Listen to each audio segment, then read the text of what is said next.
গল্পের আড্ডাখানায় এসে গেছে আমাদের নতুন নিবেদন। আজকে আপনাদের জন্য আমরা নিয়ে এসেছি বাংলা সাহিত্যের প্রথিতযশা সাহিত্যিক বিভূতিভূষণ বন্দ্যোপাধ্যায়ের লেখা অভিশাপ। এর আগে তাল নবমী গল্পটি আমরা পরিবেশন করেছিলাম। এই গল্পটি আমাদের দ্বিতীয় নিবেদন। তাল নবমী গল্পটি যদি আপনারা এখনো না শুনে থাকেন তাহলে অনুরোধ রইল সেই গল্পটিও শুনে নেবেন। আপাতত আমাদের এই নতুন নিবেদনে কান রাখুন। এই গল্পটি পুরোটা শোনার অনুরোধ রইল। কেমন লাগলো গল্পটা, গল্প শেষ করে জানাতে ভুলবেন না। চলুন শুনে নেওয়া যাক অভিশাপ।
সকলেই সে কথা জানিত।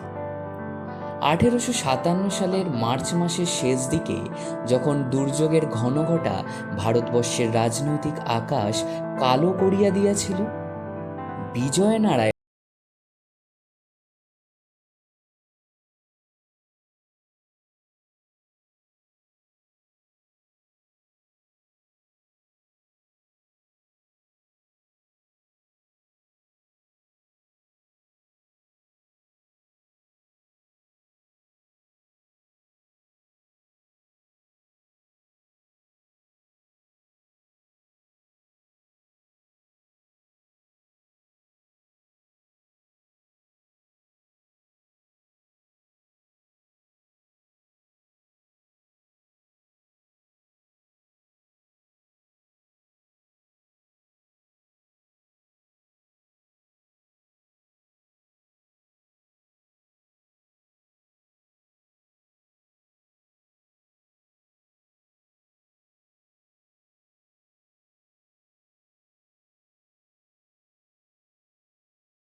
গৃহস্থ বধূ বা গৃহস্থ কন্যা তাহার ক্ষুধিত দৃষ্টি হইতে অতি কষ্টে আত্মরক্ষা করিত।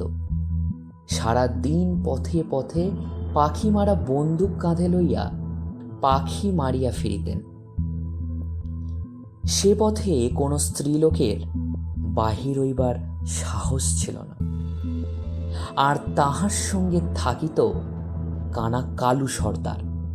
কানা হইলে কি হয়, চক্ষুষ্মানকেও সে হার মানাইতে পারিত। তাহার তীক্ষ্ণ বুদ্ধির বলে প্রতাপনারায়ণের ক্ষুধা নিবৃত হতো সহজেই। ইংরেজ রাজত্বের এমন ধরাবাঁধা আইন তখন ছিল না। প্রতাপনারায়ণের মহল্লায় তাহার বিখ্যাত লাঠিয়ালদের দৌলতে কাহারও তু শব্দটি করিবার সামর্থ্য ছিল না। লাঠির জোরেই রাজ্য জয় হইত, আর লাঠির জোরেই রমণীর সতীত্ব লুণ্ঠন হইত। কিন্তু প্রতাপনারায়ণ স্ত্রীলোকেদের ঘৃণা করিতেন সর্বান্তকরণে। নারী নরকের দ্বার, এই নারী তাহার জীবনে দিয়াছিল দাবানল জ্বালাইয়া। সেবার দুরন্ত বর্ষার এক অবিশ্রান্ত ধারাপতনের দিনে কালু কোথা হইতে এক অজ্ঞাতনামা রমণীকে বহিয়া আনিল। রাত্রি তখন 10টা। চারিদিকে সেই বর্ষা প্রকৃতির গুঞ্জন কোন এক বিরহিণীর আর্তক্রন্দনের ন্যায় ধ্বনিত হইতেছিল। কাহাকে হারানোর বেদনা যেন সারা বিশ্ব মথিত করিয়া রাখিয়াছিল। প্রতাপনারায়ণ তখন সুরমা দিয়া তাহার নয়ন প্রান্তে রেখাপাত করিতেছিলেন। কালু আসিয়া ডাকিল, মহারাজ। ও তুমি এসেছে? তাই বিশ্রাম করতে বল। কত দূর থেকে আসছে? 7 ক্রোশ। কেমন? আপনার প্রসাদ পাওয়ার উপযুক্ত। উত্তম।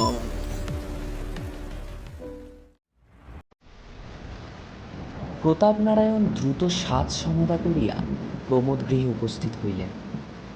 অভাগিনী তখন সেই বিলাসগৃহের এক কোণে বস্ত্রখণ্ডে সর্বাঙ্গ আবৃত করিয়া কাঁদিয়া মরিতেছিল। মনুষ্য পদশব্দে সে প্রতাপনারায়ণের প্রাণে চাহিয়াই বিকট শব্দে আঁতকাইয়া উঠিল। তাহার আয়ত আঁখি, সর্বোপরি তাহার সেই ভীতি সুন্দর দেহলতা প্রতাপনারায়ণের প্রাণে এক উন্মাদনা জাগাইয়া দিল। প্রতাপনারায়ণ তাহার নিকট গিয়া প্রশ্ন করিলেন, তোমার নাম কি? কোনো উত্তর পাইলেন না। পুনরায় বলিলেন, এই যে বিরাট প্রাসাদ, এই অতুল বৈভব, সবই তো তোমার। তুমি আজ আমার রানী। না না না, আমি রানী হতে চাই না, আমায় ভিখারি থাকতে দিন। আপনার এই দুটি পায়ে পড়ি, আপনি আমাকে আমার স্বামী পুত্রের কাছে ফিরে যেতে দিন, দয়া করুন। কথা শেষে সে প্রতাপনারায়ণের পদপ্রান্তে পড়িল। প্রতাপনারায়ণ উৎকট হাসি হাসিয়া উঠিলেন। অসম্ভব। জীবনে এমন নিখুঁত রূপ প্রতাপনারায়ণ আর দ্বিতীয়টি দেখেন নাই। তাহার সেই বিনাইয়া বিনাইয়া কান্না প্রতাপনারায়ণের নিকট বড় মধুর বলিয়া বোধ হইল। সেই রমণী কহিল, আমায় ছেড়ে দিন, আপনার খুব ভালো হবে। প্রতাপনারায়ণ হা হা করিয়া হাসিতে লাগিলেন। বলিলেন, আমার ভালো? আমি চাই না। আপনি ধ্বংস হয়ে যাবেন, আপনার সর্বনাশ হবে, আমার অভিশাপে এ বাড়ির ঘর জ্বলে পুড়ে ছাই হয়ে যাবে।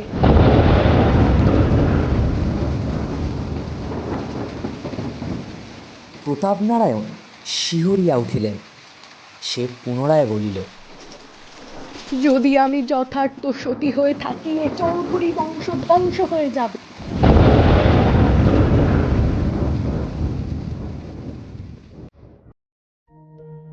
অবলা রমণীর যে এমন করিয়া মানুষকে অভিশাপ দিবার ক্ষমতা আছে, ইহা ছিল প্রতাপনারায়ণের বিশ্বাসের অতীত। কিন্তু তিনি পরিণামদর্শী ছিলেন না আদৌ। তিনি ওই অবলার সাবধান বাণী শুনিলেন না। এই তাহার জীবনের শেষ শিকার।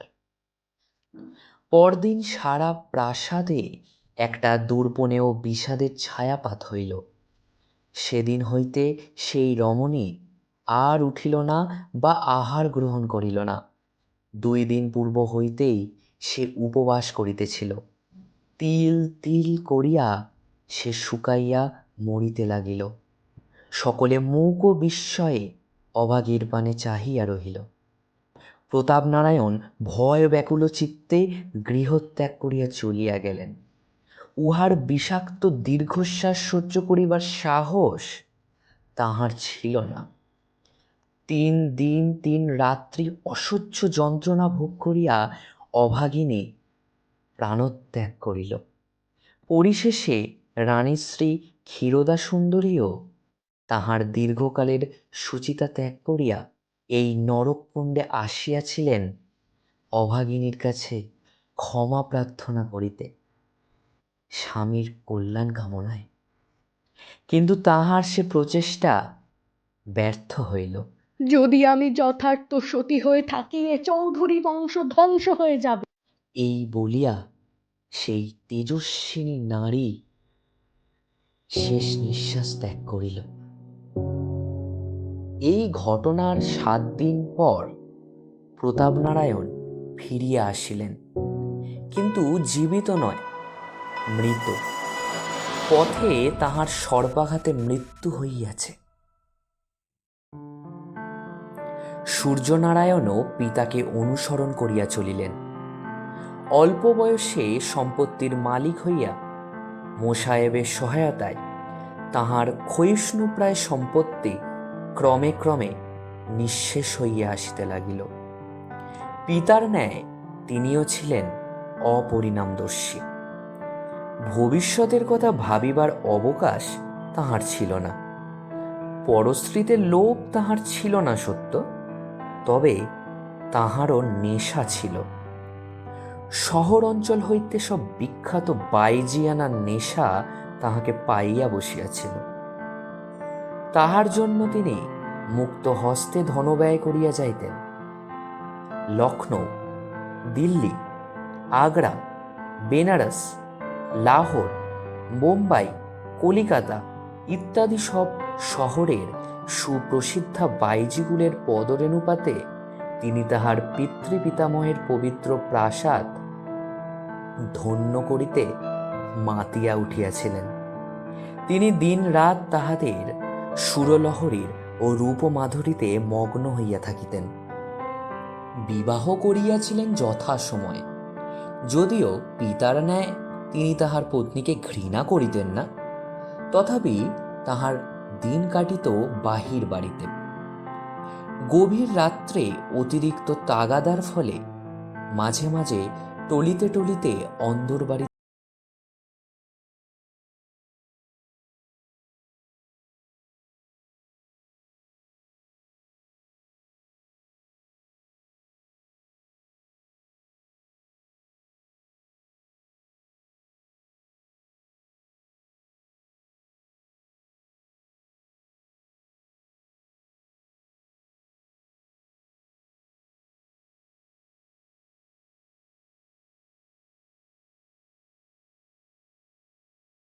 জীবনে তো অনেক পাপ করেছি, মিথ্যে পবিত্র দেব মন্দির আর কলুষিত করি কেন?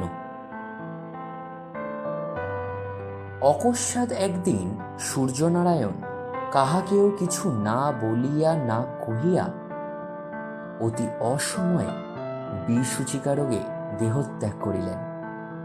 মৃত্যুকালে তিনি তাহার নাবালক পুত্র শঙ্কর নারায়ণ চৌধুরীকে দেনার দায়ে আকণ্ঠ ডুবাইয়া যাইতে কুণ্ঠিত হন নাই। শঙ্কর নারায়ণ যখন সাবালক হইলেন, তখন তিনি তাহার সম্পত্তির মধ্যে তাহাদের প্রাচীন বসতবাটি ছাড়া আর কিছুই দেখিতে পাইলেন না। চারিদিকের আয়ের পথ রুদ্ধ হইয়াছিল। বনেদি বংশের ধ্বংসাবশেষ লইয়া চৌধুরী পরিবার বিভীষিকার ন্যায় দাঁড়াইয়া রহিল। গহনা বিক্রি করিয়া শঙ্করনারায়ণ মানুষ হইয়া উঠিলেন। তিনি কিন্তু মানুষ হইলেন তাহার পিতা বা পিতামহের বিপরীত প্রকৃতি লইয়া। ইংরেজি শিক্ষার তিনি ধার ধারিলেন না, তবে অবিচলিত চিত্তে সংস্কৃত অধ্যয়ন করিয়া যাইতে লাগিলেন। তাহার মধ্যে কেমন যেন ধর্মভাব জাগিয়া উঠিল। তিনি অল্প বয়স হইতেই ধার্মিক হইয়া পড়িলেন। সামাজিক আচার অনুষ্ঠানে তাহার প্রগাঢ় শ্রদ্ধা। গৃহদেবতা লক্ষ্মী জনার্দনের পূজায় ক্রমে ক্রমে তিনি আত্মনিয়োগ করিলেন। তিনি ছিলেন অত্যন্ত গম্ভীর প্রকৃতির মানুষ। কাহারও সঙ্গে বড় একটা কথা কইতেন না। বাড়িতে খাইতেন আর ত্রিতলের ঘরে বসিয়া থাকিতেন। কোথাও বাহির হতেন না। রুদ্রাক্ষের মালা গলায় পরিয়া গেরুয়া বসনে সর্বাঙ্গ মণ্ডিত করিয়া তিনি সন্ন্যাসী জীবন যাপন করিতে লাগিলেন। অবসর সময় তিনি তাহার প্রিয় বেহালাখানায় বসিয়া ছড়ি ঘষিতেন। রাত্রির নিঃশব্দতার বক্ষ চিরিয়া সেই রাগিনী কোনো বন্দিনী বিরোহিণীর আর্তক্রন্দনের ন্যায় শুনাইত। ক্ষয়িষ্ণু চৌধুরী বাড়ির গৃহলক্ষ্মী যেন ওই ভাষায় গুমরাইয়া গুমরাইয়া কাঁদিয়া মরিত।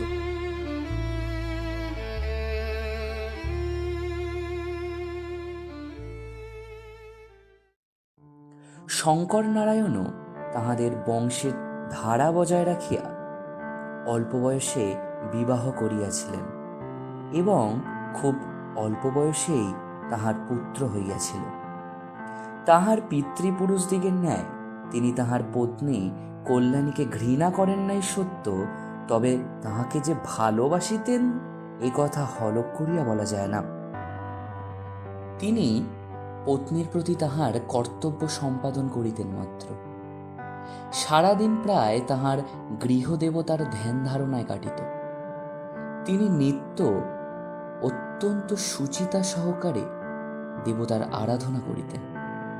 গভীর রাত্রে পূজায় বসিতেন। যাহা জুটিত সেই সামান্য দুটি সাকান্ন মুখে দিয়া তিনি আবার তাহার সেই ত্রিতলের গৃহে যাইতেন। বাড়ি হইতে বাহির হইতেন না আদৌ। দিন দিন চৌধুরী বংশ যে নিশ্চিহ্ন হইবার পথে আগাইয়া যাইতেছে তাহা দেখিয়া তিনিও ধীরে ধীরে শুকাইতে লাগিলেন। আর ততই তাহার গৃহদেবতার পূজার মাত্রাও বাড়িয়া যাইতে লাগিল। তিনি পাগলের মতো হইয়া গেলেন। তাহার জীবনের একমাত্র কামনা হইল বৃত্ত চাই, অর্থ চাই, ঐশ্বর্য চাই। তিনি কেবল প্রার্থনা করিতেন, দেবতা আবার যেন চৌধুরী বংশের নষ্ট সম্পদ ফিরাইয়া দেন। এহেনকালে একদা চৈত্রের এক অমাবস্যা রজনীতে শঙ্কর নারায়ণ স্বপ্ন দেখিলেন যেন তাহাদের গৃহলক্ষ্মী চৌধুরী বংশ ত্যাগ করিয়া যাইতেছেন। তাহার অপূর্ব জ্যোতিতে বিশ্বভুবন আলোকিত। একটা সুস্নিগ্ধ সুবাসে দিগন্ত ভরিয়া গিয়াছে। শঙ্কর নারায়ণ তরিত পদে উঠিয়া গিয়া দেবীর পথরোধ করিয়া দাঁড়াইলেন। দেবী তাহার বিষণ্ণ মুখে যেন বলিলেন, বাছা, পথ ছাড়, আমাকে যেতে দে। শঙ্কর নারায়ণ কাঁদিতে লাগিলেন। মা, আমাদের এমনি করে ছেড়ে যাচ্ছ? না না না না না না, নিত্য না খেয়ে তোমার পুজো করেছি মা, তবু তোমার ক্ষুধা দূর হয়নি?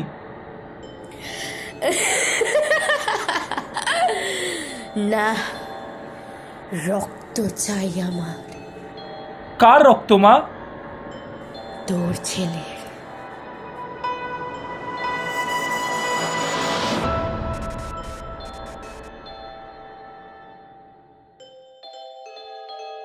দেবী অন্তর্হিতা হইলেন। অমনি শঙ্কর নারায়ণের ঘুম ভাঙিয়া গেল। ঘামে তাহার সর্বাঙ্গ ভিজিয়া গিয়াছিল। তিনি উঠিয়া রোদন করিতে লাগিলেন।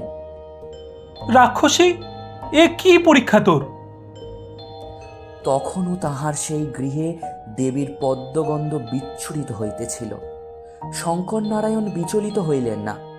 চৌধুরী বংশ তাহার পুত্রের চেয়েও অধিক মূল্যবান। তিনি বলিলেন, তাই হবে মা, তাই হবে। তুমি এ অভাগাকে ত্যাগ করো না মা। তারপর তিনি ধীর পদক্ষেপে তাহার শয়নগৃহে আসিয়া উপস্থিত হইলেন, অতি সন্তর্পণে। কল্যাণী তখন ঘুমাইতেছিলেন, আর তাহার পুত্র মাতার স্তন্যপান করিতেছিল ঘুমন্ত অবস্থায়। শঙ্কর নারায়ণ অত্যন্ত ধীরে ধীরে সেই খোকাকে মাতার বক্ষ হইতে ছিনাইয়া আনিলেন। কল্যাণী সারাদিনের পরিশ্রমে ক্লান্ত হইয়া ঘুমাইতেছিলেন। তিনি একবার পাশ ফিরিয়া শুইলেন মাত্র। শঙ্কর নারায়ণ খোকাকে পরম স্নেহে তাহার বুকের মধ্যে করিয়া গৃহ হইতে বাহির হইয়া আসিলেন। শোঁ শোঁ শব্দে সারা প্রকৃতি যেন উন্মাদ তাণ্ডবে মাতিয়া উঠিয়াছিল। খোকা পিতার বাহু মধ্যে ঘুমাইতে লাগিল। তারপর খোকাকে গৃহদেবীর সম্মুখে নিজ হাতে বলি দিলেন।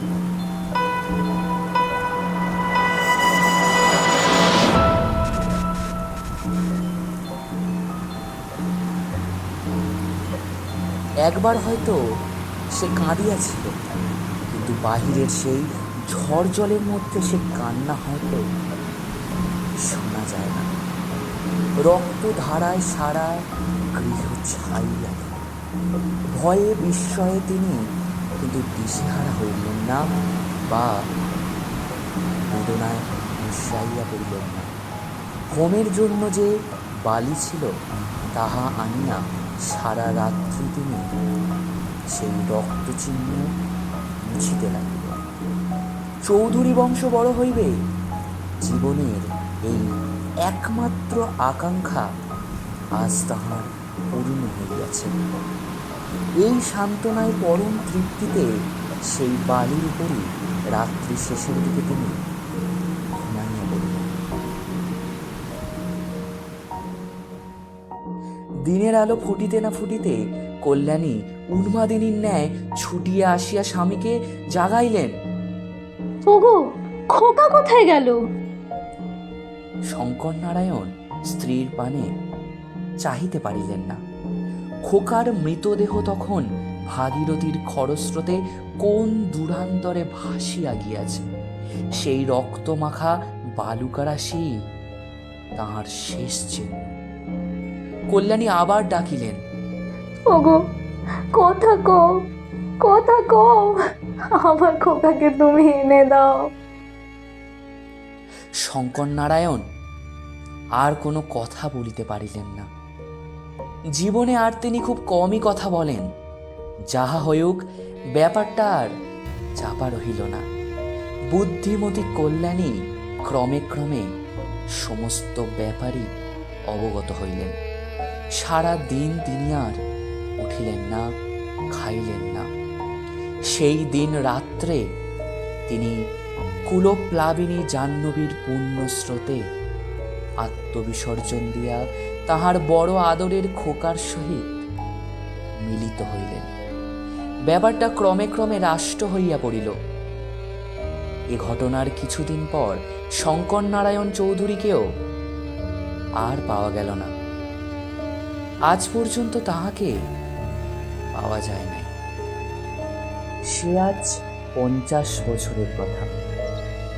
গৃহলক্ষ্মী এখনো সেই ভগ্নপ্রায় বংশহীন চৌধুরী বাড়ির অন্তরালে বন্দিনী আছেন কিনা জানি না, তবে মাঝে মাঝে ওই ধ্বংসস্তূপের মধ্য হইতে একটা চাপা হাসি পরম পরিতৃপ্তির সহিত বাহির হইয়া আসে। সেদিনও এমনই ঝড় উঠিয়াছিল। সেদিনও পশ্চিমের আকাশে একটা কালো মেঘ দিগন্ত ছাইয়া রহিয়া রহিয়া কাঁদিয়া মরিতেছিল। সেদিনও হয়তো ওই শ্মশান ঘাটের নিষ্পত্র ঝাউগাছটার মাথায় বসিয়া একটা শকুন আর্ত কণ্ঠে চিৎকার করিয়া মরিতেছিল।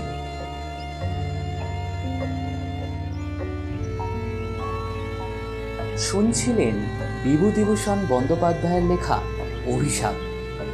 আজকে প্রতাপ নারায়ণের চরিত্রে আদি, কালুর চরিত্রে স্পন্দন, রমণীর চরিত্রে সোমদত্তা, শঙ্কর নারায়ণের চরিত্রে সায়ক, কুলদেবীর চরিত্রে অগ্নিশিখা, কল্যাণীর চরিত্রে সৌমিতাকে আপনারা শুনলেন। আর গল্প পাঠ এবং এডিটিংয়ের দায়িত্বে ছিলাম আমি, সৌমজিৎ, বিশেষ সহযোগিতায় পৃথ্বীশ।